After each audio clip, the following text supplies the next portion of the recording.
Chers amis,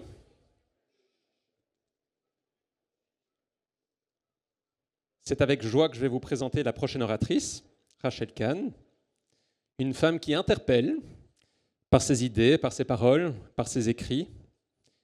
C'est à travers ses écrits que j'ai eu le plaisir de la rencontrer et son amour pour la nation, pour la culture et pour la langue française. Lorsque l'équipe de transmutation choisissait son thème « Fracture et conciliation », Rachel était justement en train d'écrire « Encore debout » et ce n'est pas un hasard. Face à l'épreuve des mots, Rachel, j'ai choisi donc de te présenter avec 7 d'entre eux. Dès ton plus jeune âge, tu découvres l'importance de la discipline. Avec un père qui collectionnait les silences et les dictionnaires, tu apprenais à utiliser les mots justes. Avec l'athlétisme de compétition, tu apprenais à te surpasser face au seul arbitre de toute course, le temps. Dès ton plus jeune âge, tu te découvres une identité plurielle. Mère juive et polonaise, père gambien, au croisement des continents, des religions et des langues, tu grandis en dehors des normes, à la fois familières et étrangères, à toutes les catégories que l'on essaye de te prêter. Face à une société conservatrice qui consacre un peu trop l'homogénéité, tu subis de nombreuses injustices. Face à la souffrance, tu choisis la pudeur, tu choisis le combat, tu es battante, tu rejettes la victimisation, tu écris. Face aux agents qui divisent pour mieux régner, tu t'indignes, femme de valeur, femme juste, femme érudite, tu décris leur usage des mots, ou devrais-je dire leur usure des mots, qui à coups de langue de bois, d'éléments de langage ou de figures de style font perdre le sens aux mots. Pour les combattre, tu t'ancres dans les valeurs et les devises de la nation, liberté, égalité et fraternité, sans jamais perdre le goût de la vie, sans jamais renoncer à l'amour, quelle qu'en soit l'adversité. Le cœur battant, lux mais à lex, la lumière comme seule loi. Tu nous invites à nous surpasser, tu nous invites à regarder au-delà des différences extérieures, au plus profond de notre morcellement intérieur, à garder le cap, espérant trouver un état de grâce. Après une chute, on se relève. Après une crise, on reste debout. Chers amis, merci d'applaudir Rachel Kahn.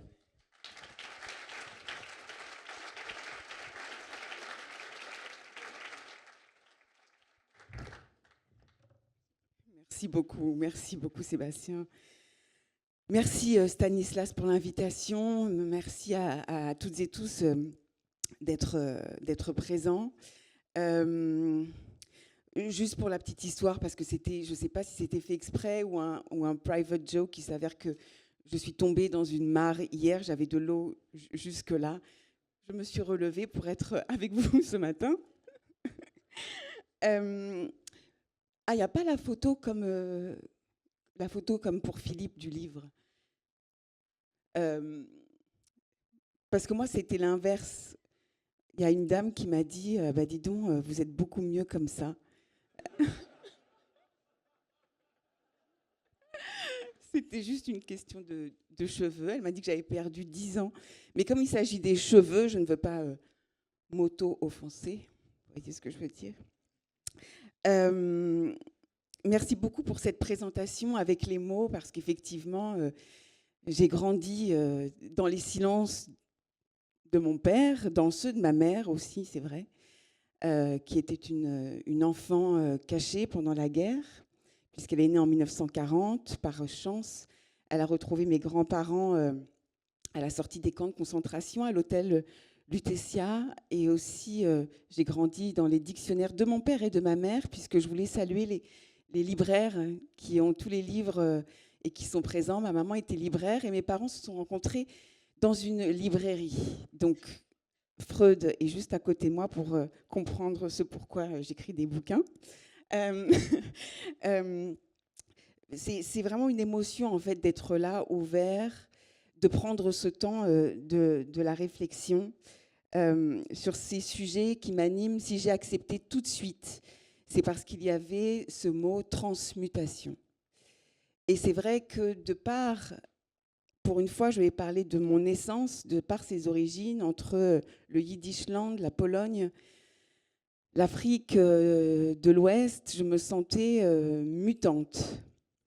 Et d'ailleurs, entre ces religions, juives, catholiques, musulmanes, blancs, noirs, tout, anglophones, parce que c'est l'Afrique anglophone du côté de mon père, francophone ici, je me sentais mutante. Et c'était le titre qui était un titre provisoire pour racer. Mais comme on est arrivé au moment du Covid, mutante, ça faisait un peu genre le virus mutant.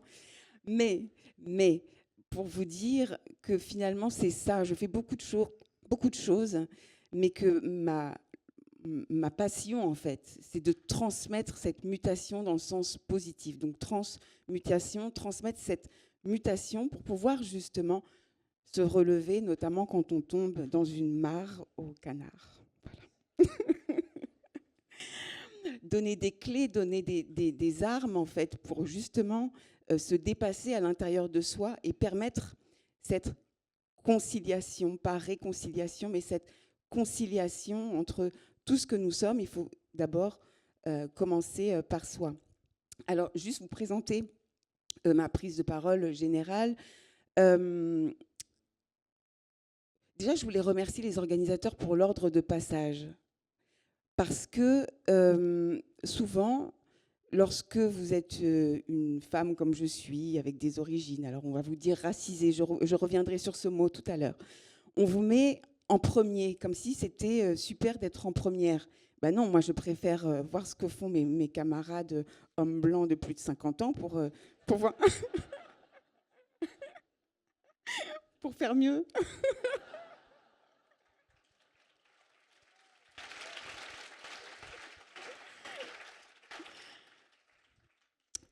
Alors, bon, en 4 parties. Pourquoi, comment, avec qui, jusqu'où? Parce que c'est ça finalement. On sait qu'on est dans ce monde fracturé, divisé, bouleversé, et qu'au fond, c'est vrai que la première fracture commence à l'intérieur de soi. Alors, moi, j'ai pris mon expérience personnelle. Et à un moment donné, j'ai parlé de mes parents parce qu'ils sont importants. J'ai grandi dans cette famille universelle. Pas multiculturelle, je n'ai pas une double culture, j'ai une culture profonde qui est celle de l'humanisme et de l'universalisme, où j'entendais à la table enfant mon grand-père yiddish parler avec son accent, cette langue morte, et on comprend pourquoi, parler avec son accent yiddish à mon père avec son accent wolof sérère, et ils faisaient des blagues ensemble. Et c'est ça la table, la table de la maison, donc de 0 à, on va dire, 16 ans, pour moi, l'universalité était une normalité, était quelque chose de familier. Et c'est au moment où je sors de chez moi, au moment où je commence un peu à draguer comme ça, eh bien, on me dit, mais non, tu ne peux pas être noire et juive, tu ne peux pas être ci et ça, ou les juifs ne peuvent pas dire ça, les noirs ne peuvent pas dire ça, les femmes ne peuvent pas dire ça. Bon, j'ai mis ça un petit peu sous le tapis. Et je suis rentrée dans le rang. C'est-à-dire, c'est ce pourquoi aussi, j'étais danseuse classique au départ. Pendant 10 ans, j'ai fait ça. On m'a dit que le corps de ballet devait être homogène. Très bien. J'ai fait de l'athlétisme. Et là, je n'avais plus de questions à me poser. J'étais dans un rôle de noir qui court vite. Et ensuite, je me suis dit quand même, les Juifs courent vite aussi, parce que j'étais championne de France et en équipe de France. J'ai surtout ressenti à l'adolescence, parce qu'on parlait des jeunes et de la rébellion, une colère par rapport à mes parents, qui ne m'avaient pas préparée en fait, qui ne m'avaient pas préparée à ce monde où les gens devaient être divisés. Donc je n'avais pas les armes. Je me dis, mais je ne comprends pas, pourquoi vous ne vous comprenez pas? Et j'avais vraiment ce modèle de la normalité qui était dans l'altérité. Et après, j'ai compris aussi au niveau de la langue, et c'est pour ça les silences de mon père et les dictionnaires. Ce qui est intéressant dans une langue, c'est d'avoir ces définitions pour pouvoir parler à l'autre, mais profondément, et non pas avoir cette volonté de diviser. Or, aujourd'hui, dans les fractures du monde, on se rend compte, au niveau national notamment, que nous ne parlons plus la même langue. Donc, voilà le pourquoi de mes écrits. Ensuite, le comment, j'essaie de le faire avec toute mon expérience. Donc, j'ai été en cabinet politique où j'étais nègre. C'est vraiment dégueulasse. Je suis offensée par moi-même, c'est honteux. C'est scandaleux. Plume, donc. Donc, il fallait que je me mette dans la peau de l'autre pour pouvoir écrire, jusqu'à un moment donné où j'avais envie d'écrire avec ma propre pensée. Mais c'est difficile aussi, dans ce monde de bruit, dans ce monde de fractures, de trouver sa propre pensée. Et ça a été le déclenchement de Racé. Parce que j'ai fait des études de droit à un haut niveau, très focalisée sur la lutte contre toutes les formes de discrimination, quel que soit le motif. Et on voit aujourd'hui que finalement, on ne veut pas quel que soit le motif. On veut fracturer, même dans la lutte contre les discriminations, pour faire en sorte que les discriminations deviennent un cheval de Troie pour discriminer. Donc voilà, on est chez les fous. Donc j'ai essayé de faire ça dans Encore debout, c'est-à-dire de me mettre à la place des autres avec leur propre langage. Donc, j'ai choisi d'écrire 4 plaidoiries. La plaidoirie de l'archétype de la personne de l'extrême gauche, la plaidoirie de l'archétype de la personne de l'extrême droite, la plaidoirie de l'avocat qui tourne le regard, le pas de vaguiste, vous voyez, celui qui ça ne le regarde pas, les bouleversements du monde, c'est de l'autruche à l'Autriche, au fait, c'est ça le concept. Et ensuite, parce que je me suis dit quand même que c'était mon livre, j'allais écrire ma propre plaidoirie. Alors, je ne sais pas, j'ai envie quand même peut-être juste de vous dresser, parce que ce livre, Encore debout, c'est la suite de Racé, ex-mutante, où effectivement, à un moment donné, dans la bataille contre les discriminations, j'ai ressenti une limite, c'est-à-dire que j'ai ressenti que malgré cette bien-pensance et malgré aussi la légitimité, parce que les discriminations sont présentes, on vous demande aussi de vous faire taire. Et notamment par rapport à vos origines. On vous demande aussi de faire des réunions en non-mixité. On appelle ça safe space. Mais moi, par rapport à mon nid familial, à partir du moment où tous les gens se ressemblent, c'est pas du tout safe, quoi. C'est-à-dire que c'est une angoisse totale. Et donc j'ai écrit ce livre en le divisant en plusieurs chapitres, 3 chapitres, les mots qui séparent. Et dans ces mots qui séparent, vous avez ce fameux mot racisé. Ce mot terrible qui est arrivé un jour, je ne sais pas si en 2018, fin 2018, où une journaliste me demande « Mais vous, en tant que racisé, vous en pensez quoi ?» Donc là, je lui réponds, moi, je ne suis pas du tout racisée, en fait. Donc, je ne peux pas vous répondre. Elle fait, mais si, vous êtes racisée. Puis elle me regardait comme ça, avec beaucoup de peine pour moi. Je ne comprenais pas du tout. J'avais mal pour elle. J'étais dévastée. Donc, ce mot qui est horrible, qui vous met donc dans cette prison identitaire, puisque c'est une identité carcérale, c'est un mot, en fait, où vous naissez racisé, donc vous naissez victime sans avoir rien connu finalement, et où vous allez y rester à vie. Si vous pouvez avoir des petits privilèges de par votre couleur de peau, en tout cas, vous ne pourrez jamais dépasser ce mot de racisé. Il fallait absolument que je décolle ce mot de ma peau.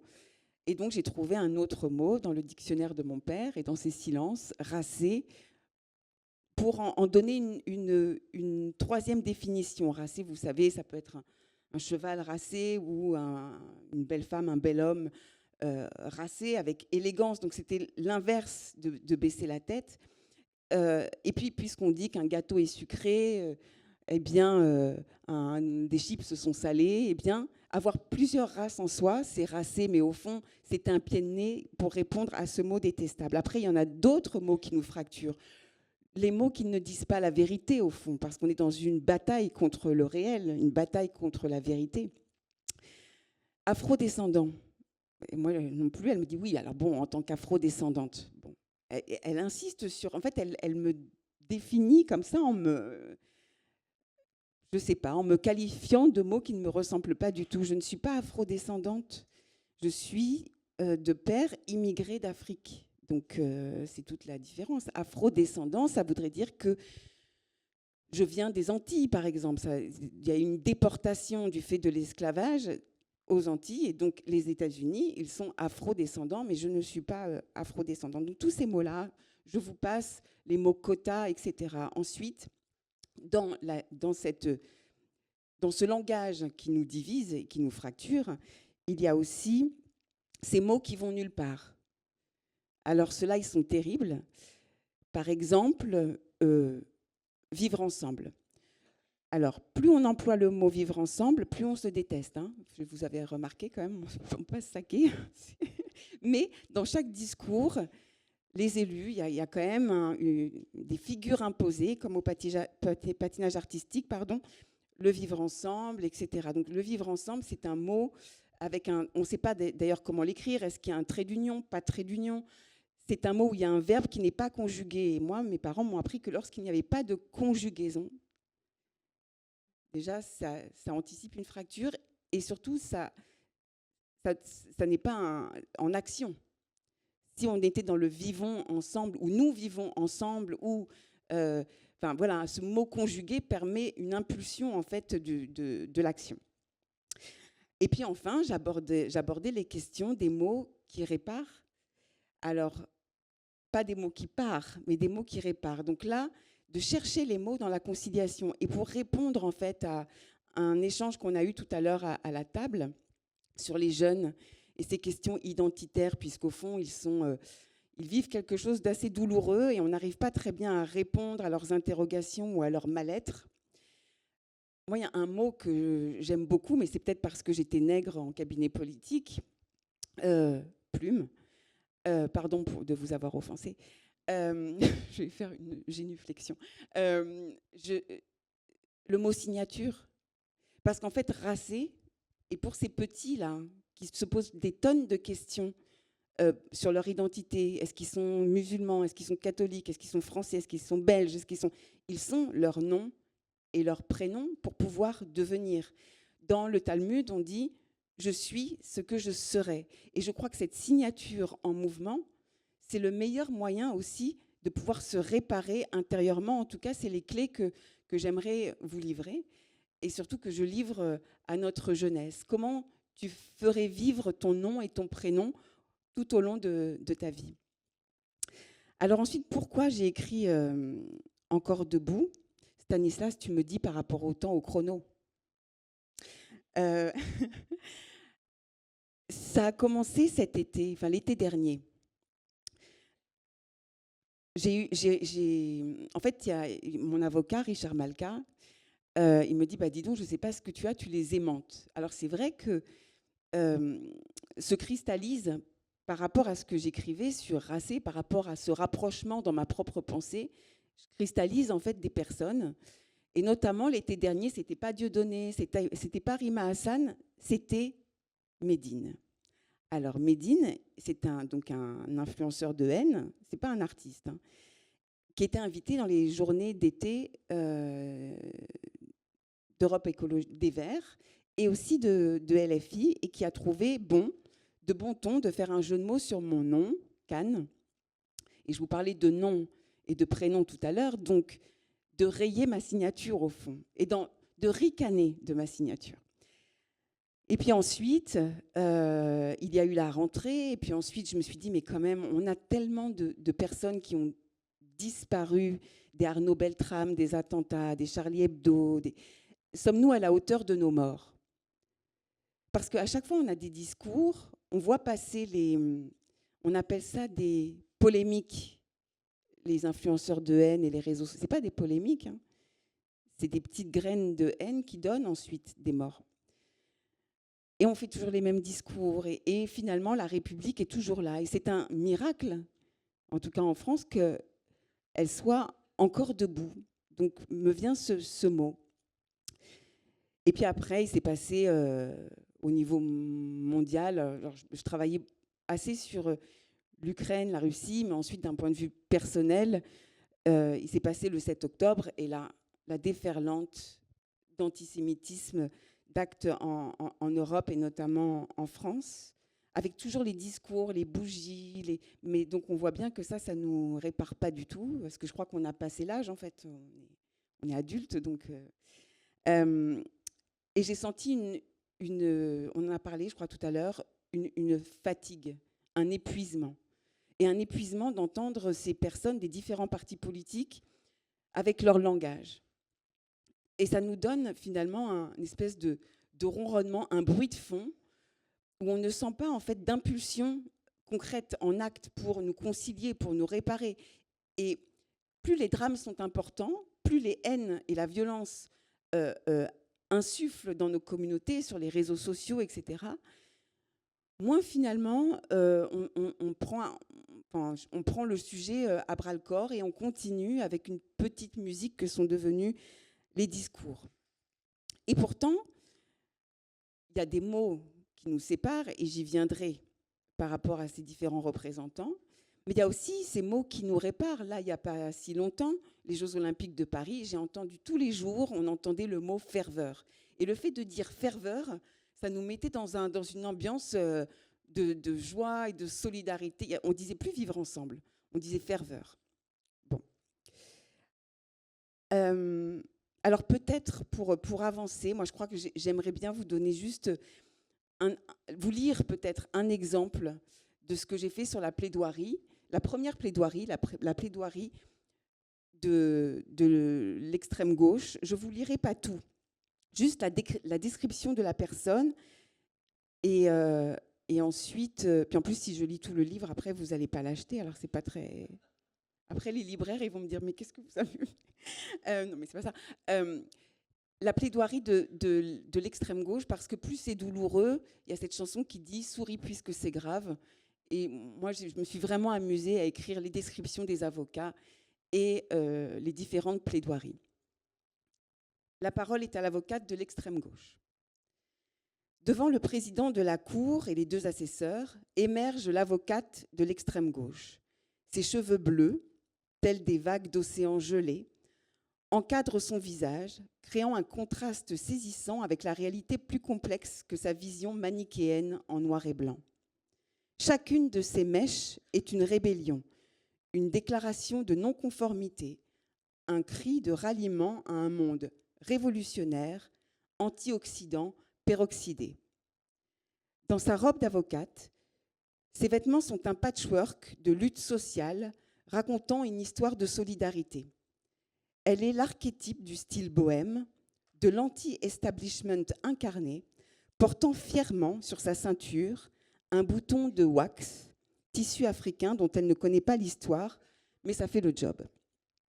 Les lunettes rondes sur son visage encadrent un regard éveillé par cette idéologie qui la fait vibrer. Son âge est indéterminé, peut-être 35 ou 45 ans, mais elle fait tout pour s'emparer de l'idée que nous pouvons nous faire de la jeunesse. Elle a la confiance des championnes militantes de la justice sociale.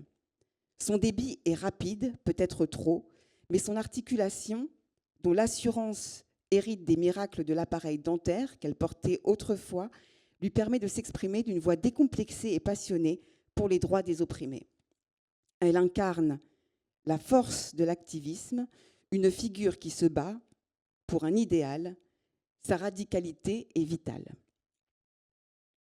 Je vous lis le début peut-être. Ou la fin. Ou peut-être je ne vous lis pas. Je ne vais pas vous lire peut-être, et je vais simplement vous décrire, moi, les mots que je ressors de cette plaidoirie. En fait, c'est très facile d'écrire maintenant, aujourd'hui, un discours d'extrême gauche, puisque le sujet, c'est de cliver et de créer le chaos. Donc, il y a 3 piliers. La victimocratie, c'est-à-dire comment vous faire passer pour une victime afin d'avoir des privilèges. Donc, au fond, c'est l'inverse de la Révolution française. La disqualification, l'intimidation. Alors, sur la victimocratie, il y a aussi des mots-clés. Racisme systémique, la police tue, violence policière, l'invisibilisation, etc., etc. Sur la disqualification, c'est très facile aussi. Vous êtes d'extrême droite. C'est simple, hein. Vous êtes colon, vous êtes un mâle blanc de plus de 50 ans. On vous fait des faux récits pour pouvoir mieux vous intimider. Menaces, fake news, harcèlement en ligne. De l'autre côté, on a l'extrême droite qui, elle, n'a pas grand-chose à faire, en fait, hein, face à ce chaos. C'est ça qui est dangereux, mais en tout cas pour les personnes qui défendent l'humanisme et l'universalisme, il y a une castration de l'esprit humaniste qui se retrouve d'ailleurs dans notre Constitution, à marteler finalement immigration, évidemment que de manière scientifique, l'immigration peut poser des questions, mais le premier orateur a bien exprimé aussi les questions migratoires et soulevé quels en sont les défis et les enjeux. Mais dire que s'il pleut, c'est à cause des migrants, bon, à un moment donné, ça va un peu vite. L'insécurité, la question de l'assimilation, c'est-à-dire que l'assimilation, comment vous écrire une histoire avec une gomme. Donc, vous gommez vos racines. Donc là, pour le coup, vous n'êtes plus du tout racé. Et d'ailleurs, je fais une petite incise. Racé, lorsque je dis juive, musulmane, blanche, noire, etc., je parle, c'est simplement d'alibi, parce que pour moi, dans cette salle, on est tous racés. On est tous faits de ce pédigré multiple. Et c'est juste à nous, en fait, de nous tresser nos liens intérieurs pour pouvoir concilier ensuite avec l'extérieur. Mais en revanche, ce qui est intéressant avec l'extrême droite, je trouve, enfin, extrême droite, le mot est dévoyé, avec la droite nationaliste, c'est l'utilisation du mot woke pour se refaire une beauté. Alors après, tout devient woke sans expliquer pourquoi. Et je trouve que c'est un paradoxe parce que pour ces défenseurs de la langue française, utiliser un mot anglais qui n'est pas parlant, c'est un peu court. Je pense qu'il faut véritablement appeler ces idéologies délétères qui tiennent la main au pire de nos sociétés, à ceux qui veulent en tout cas nous diviser, nous fracturer, nous dévaster, c'est la victimocratie sous couvert des droits de l'homme.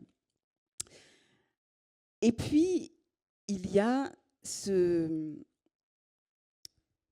avocat intéressant, c'est l'avocat du pas de vague.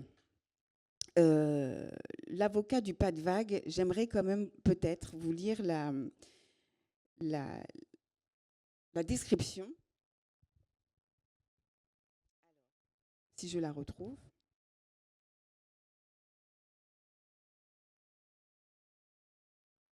C'est dans la partie « Les mots qui fuient la République ». Parce qu'en réalité, les gens qui tournent la tête alors que nous sommes dans ce bouleversement du monde, pour moi en tout cas en France, c'est quasiment une non-assistance à République en danger. Le fait de ne pas prendre à bras-le-corps tout ce qui peut se passer aussi sur les réseaux sociaux, ça en fait des territoires perdus de la République. La parole est à l'avocat installé. À l'appel du président de la Cour, le technocrate se dresse. Silhouette, vêtu d'un costume couleur pigeon cendré, sa chemise blanche est un écran de lumière qui tente d'éclipser l'austérité palpable. Ses cheveux dessinent dans un flou une raie autour de laquelle des mèches forment les vagues qu'il ne fera jamais. Il ne porte pas encore des lunettes.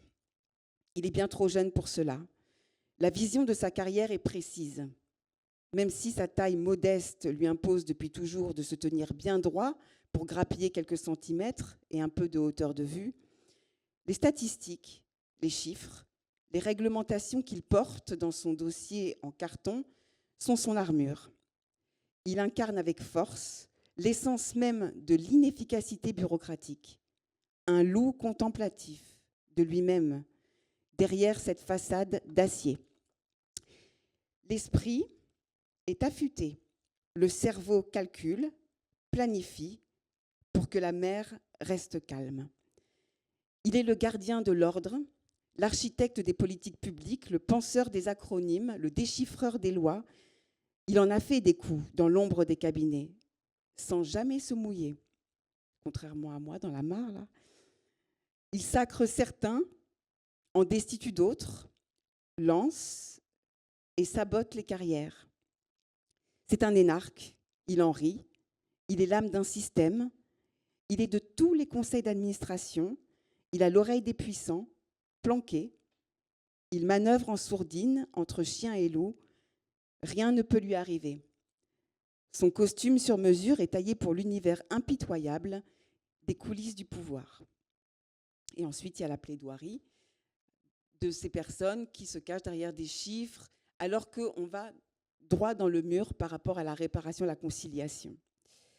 Et puis enfin, là je vous passe tous les mots, les éléments de langage, le narratif, les séquences, les plans, les concertations, les plans d'action. Bon, je vous passe ça. Et ensuite, voilà ce que je voulais dire à travers ce livre, c'est que un peu de courage, mais dans les grandes comme dans les petites choses. Parce que c'est ça, en fait, c'est se connaître soi, savoir où sont nos nœuds, savoir où sont nos fractures intérieures, pour pouvoir aller vers l'autre et pour pouvoir nous réparer. Et c'est dans cette réparation que l'on peut, en fait, enjamber les enjeux et les défis d'aujourd'hui et de demain.